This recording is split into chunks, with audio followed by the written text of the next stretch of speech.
The year is 2019, and Super Kirby Clash was just released on the Nintendo Switch. Super Kirby Clash was released to be a sequel to the last game that played like this, Team Kirby Clash Deluxe. If you remember last time, I broke format to talk to you about how much I hated Team Kirby Clash Deluxe and its freemium style of game design. As for breaking format, I will be doing much of the same for this video because, just as I didn't finish the previous game, I did not finish this game either.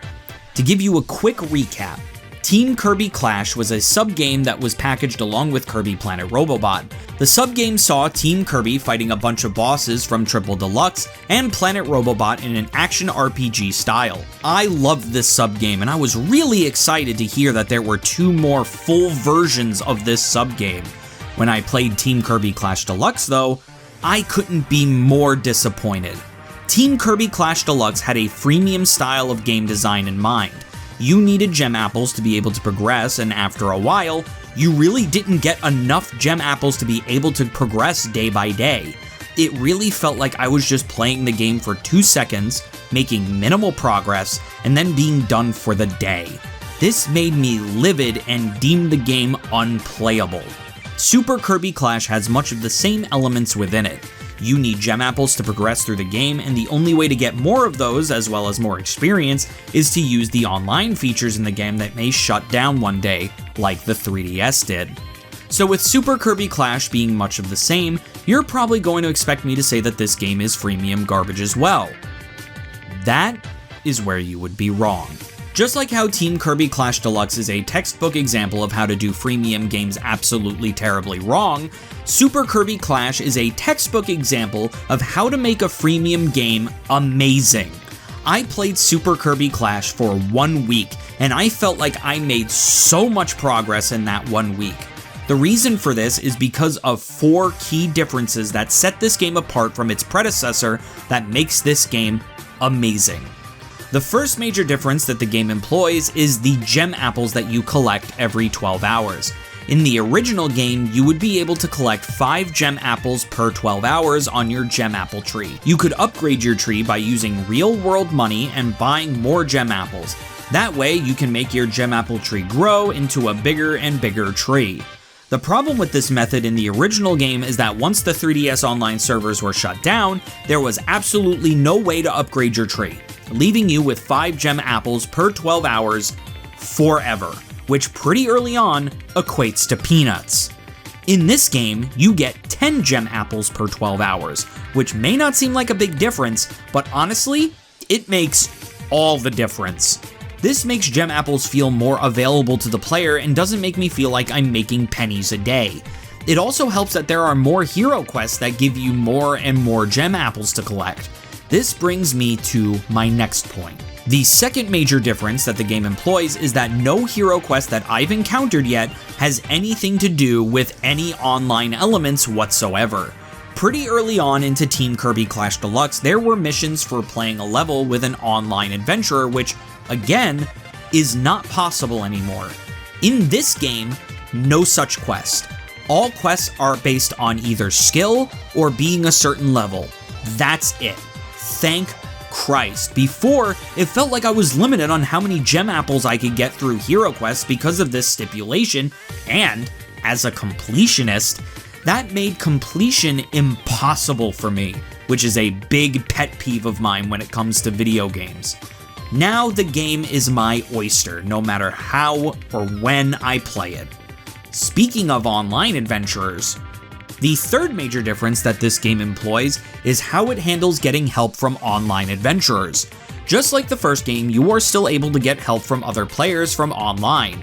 These players can go into your plaza and help you out on a certain number of quests, sometimes even being a little bit of a higher level than you. Now you must be thinking, how is this an improvement?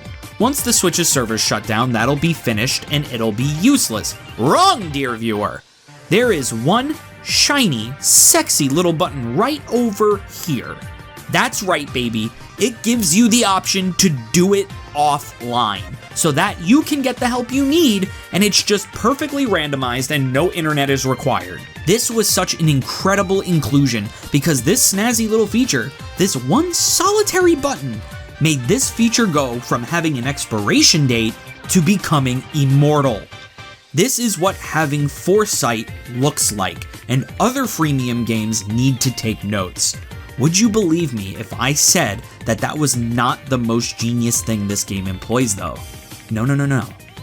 We haven't even scratched the surface yet. The fourth major difference that this game employs is the addition of party quests. Oh man, this is my favorite inclusion to any freemium game ever. So just like before, you have your story quests. In order to enter these quests, you have an energy bar called the Vigor Meter. The Vigor Meter gets bigger and bigger the more you level up, but once that Vigor Meter is depleted, you are done playing for that day. This was so easy to do in Team Kirby Clash Deluxe, and with the lack of gem apples, it slowed progression of the story down to a halt.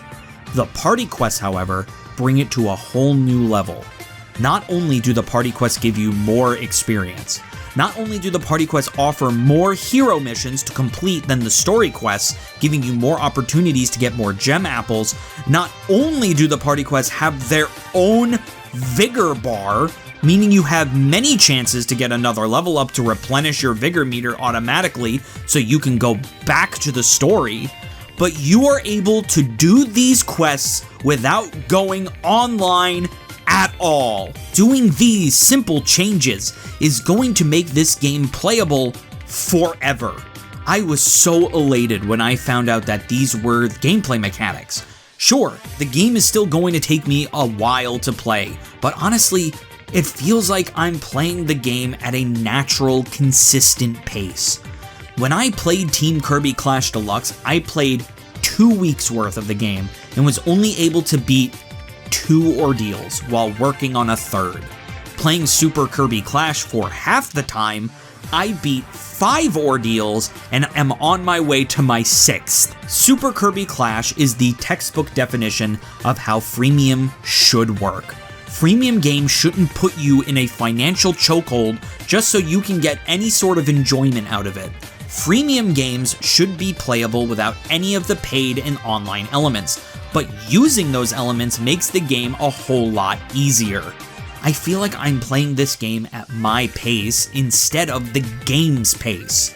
I still don't feel comfortable giving this game a definitive rating right now because I didn't even beat the game yet, but for now, I'll give it a temporary rating based off of what I've played so far.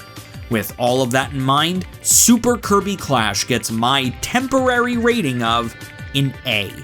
I'm definitely having an amazing time playing this game so far, and I even think I'm gonna play it on my own and beat it. Maybe I'll make an update video to this one if I do. Thank you everyone so much for watching this video, and I hope you guys enjoy the new format of the retrospectives. If you like what you see, be sure to subscribe and hit that bell. All the social media are in the description below, so check them out as well. We also got merch in the description. Next week, we'll be looking at the next Kirby game in the lineup, Kirby Fighters 2. But if you're too impatient to wait a week, you can become a channel member and watch it right now. I'm Bottles, and I bid you, my well-esteemed guests, adieu.